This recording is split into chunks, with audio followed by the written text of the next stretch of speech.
So the boat's now on the hard. We've put a tarpaulin over it so we can work on the boat. Everything's good, so we're just going to start a few winter projects. My first idea is to actually put a V berth in it. So that's what we're going to look at in this video. And also John asked is why I wear a silly orange hat. I'll explain that to you as well in the video, if you're interested of course, but if you're not, don't worry. Well, welcome everybody to Sailing Junkie. I thought it's very hard to do videos in the winter when the boat's not in the water because it's on the hard, which is over that way. And I'll take you over there in a minute, show you on the hard. But I thought I'd just show you whereabouts the boat's located. As you can see, we're at low water today. I think the tide's just about to turn. But this is the spot where we are. We're right at the top end of Wells Harbour, next to the sea. If you look on YouTube, you'll see what a wonderful place this is. It's absolutely stunning, and even now you won't be able to see because the bird life that I've got out there at the moment. There's oyster catchers, there's blubbers, there's some egrets I can see. We've got the geese coming in at any time. Obviously, you've got loads of seagulls. Here's an egret over there I can see. I got the oyster catchers. Got some yeah. I will actually bring the zoom lens camera and do you a video from here because the wildlife is stunning. Anyway, you haven't come to see the wildlife, you come to see the boats. As you can see, we've got loads of little boats here. You can keep them here all through the winter because we are about a mile inland. So unless it really does blow early and on a neat tide and it's so high and high, it is quite safe. The people down here, the harbour master informed me, it's quite safe to keep your boat here in the winter. So anyway, that's where we're at the moment. Anyway, let's go into the yard and we'll show you how we've done the boat and what plans we've got to do on the boat in the winter. Loads of little jobs, as you know. Anybody else who keeps a boat knows how many jobs they've got to be. There's just loads of jobs. But this is a nice crisp, what you call November day. It didn't quite freeze last night, but we got some blue sky coming over. So hopefully we're going to have a nice day and a nice day playing on the boat. Anyway, let's go show you the boat, shall we?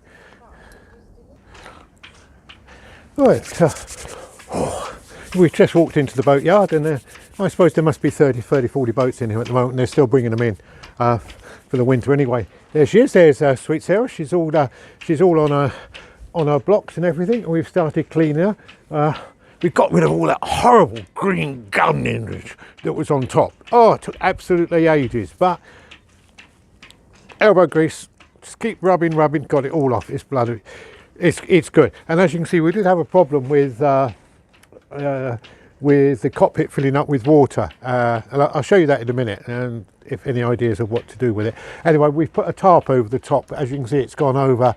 I don't know if you can see there. It's gone over the mast there, so that's keeping it all nice and clean and dry inside. So that's good. And let's go aboard and we'll show you what we've got on. Right, we're on board now. It's a bit out the wind. As you can see, we've got the tarpaulin over, which has made so much difference. It allows me to work on the boat in the winter, and also it stopped the cockpit, because what was happening was the cockpit was filling up with water, and because the boat was at that angle, the water was laying to the back in the cockpit, and the drain plugs were here. So in fact, what was happening was the water wasn't going down the drain plugs. It was going straight into the bilge. The reason it was going, so what I've got to look at doing is, I don't know if you can see here. Let me just move the camera slightly so hopefully you can see what we got to do. As you can see, we've got to work at these seals here. They've got some seals, so I presume if I could seal that tight, so when this goes down, we can screw it up tight. So if we do get water in the bilge, it doesn't see it. If we water in the cockpit, I do apologise. Then the water will actually not go into the bilge. It will actually go into the drain plugs. But I think this is only happening because we've got it on the hard. and the gentlemen, when they put it, they've got the boat slightly at that angle. If they'd have had it at that angle, it would have been all right.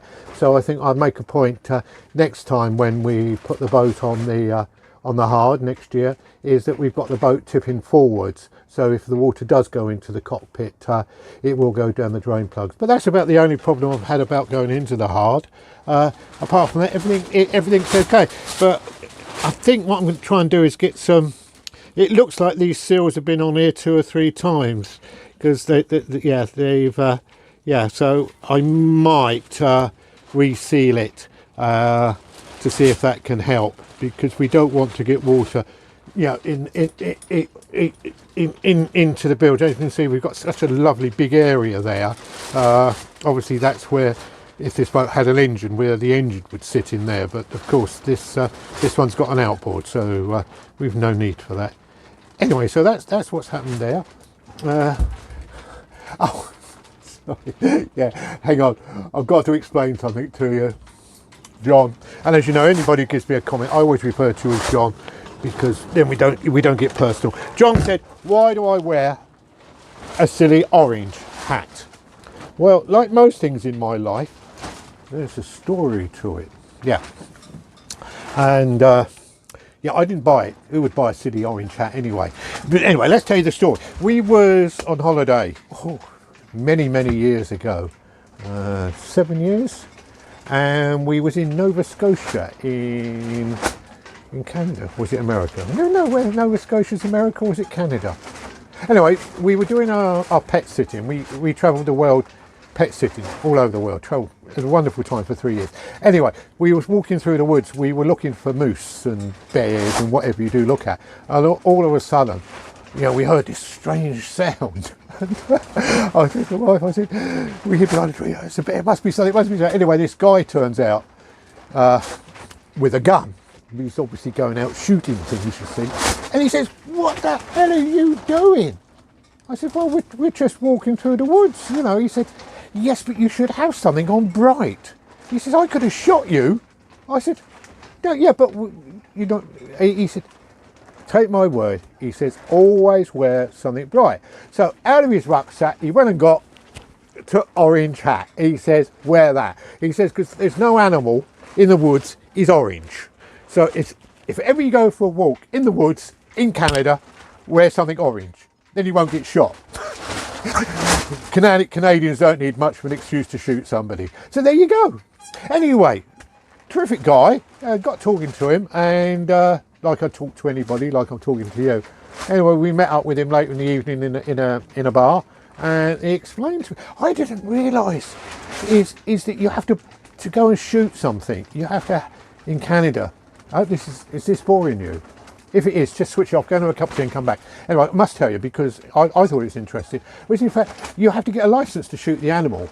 And you actually buy a licence, and that allows you to shoot one deer, elk, whatever they're called, a reindeer, yeah. You can only get 2 for the season. And then if you actually do shoot the animal, which you're allowed to do, you are allowed to shoot them, you have to then go to take it to an official butcher slaughterhouse, right? And then they record everything, how much it weighed, they butcher it for you. It's all filled on this license or certificate, permit to shoot, and so they can keep a record. But guess what? You're only allowed to shoot, I was going to say 2, but I'm not allowed to do that. Yeah, you're only allowed to shoot 2 a year, apparently, I was told. And you have to buy a license to go and shoot animals.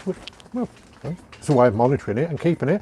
But as he said, 2 elk or whatever I forgot what he shot. That's enough to keep the family in meat for the winter, which is what's the whole idea of it. Anyway, let's not talk about that. Let's carry on with the boat. Well, I'll take you inside because I've got plans. Yes. Yeah, tell you about them in a minute. Right, welcome aboard. As you see, we're in the cabin now. What are we up to? This is it. This is me thinking. The boat is normally, or this version of the new bridge was a 2 berth, which meant you had the front of the boat and you had 2 berths along the side, right? Which was okay. I quite enjoyed it. I could make a berth up. But of course, every time you you have to put everything away, wrap it all up. And I don't know. So I was looking on the internet, looking at new bridge boats, and they made it into a 4-berth version. I thought, oh, could I convert mine into a 4-berth? Which means I could have a V berth at the front of the boat, so all the bedding could stay up there, and then I could keep the back of the boat purely as, you know, as the galley, you know, and lounge area and everything. So that's what we're doing, because and it's not going to be too complicated, because this boat here had a wonderful system for a table, which I've taken off, by the way, which sat there. If you can see it, which to be honest with you, I never used. You know, so that's and it went up and down, and then when it was not used, you turned it around and hit it around the back. So anyway, so I thought, well, if I take the table off, and then and then these bits here can help support it, and I can put a nice piece of wood across, and then and then these bits here can help support it, and I can put a nice piece of wood across there and make it into a 2-berth. So what do you think? Is that a good idea, or am I being? Because mainly the boat, it's never going to have lots of people. It's never going to go. So it only needs really a single berth for me. If when I go out to sea and do a bit of coastal cruising, just to stay there, and it'd be nice to have the place there. And then of course, then if it's got a berth, it gives me some more storage area. So whenever I build something like this, what I don't do is alter the boat at all. So if I want to put it back, I can do, because sometimes I do go like a bull in a china shop at something, just keep going, and then at the end of it I thought, well, that wasn't worth it. So if I don't do major alterations, so that's what we're going to do. Is make it into a not 4-berth, because really I still only want it as a 2-berth, right? So if the wife ever decides, and miracles could happen, she wants to come and stay on the boat overnight, there's somewhere for her to stay. But that won't ever happen, but that's beside the point. Anyway, so that's it. That's the major job. What we've got to do is sort that out. So I'm looking forward to doing that. So that's my winter project. Regarding doing video, it's very hard, as I did say at the beginning, to do sort of videos about sailing when you're on the Harley. There's nothing to do. So what I'm going to try and do is once a week is just do an update, just to let you poor people know exactly what this silly old sod is doing with his boat. Yeah, I'm quite happy with the way it's going. Yeah. Quite enjoying it. It's nice to come down. As I said, the best thing I did was move the boat away from, it was about an hour and a half away from home down on the Norfolk Broads. But now bringing it up to Wales, it is literally 10 minutes away from my home. So like I can just pop down for a couple of hours, do a couple of hours work on the boat, make a video, do bits and pieces, and go home. So it's not, yeah, so that's good. Anyway, hope you enjoyed this nothing video. I will do a video of the wildlife for you next. That could be quite interesting. I could become the David Attenborough of Wales, North Norfolk. Be good, be happy, and most of all, look after the animals. Thanks a lot. Bye.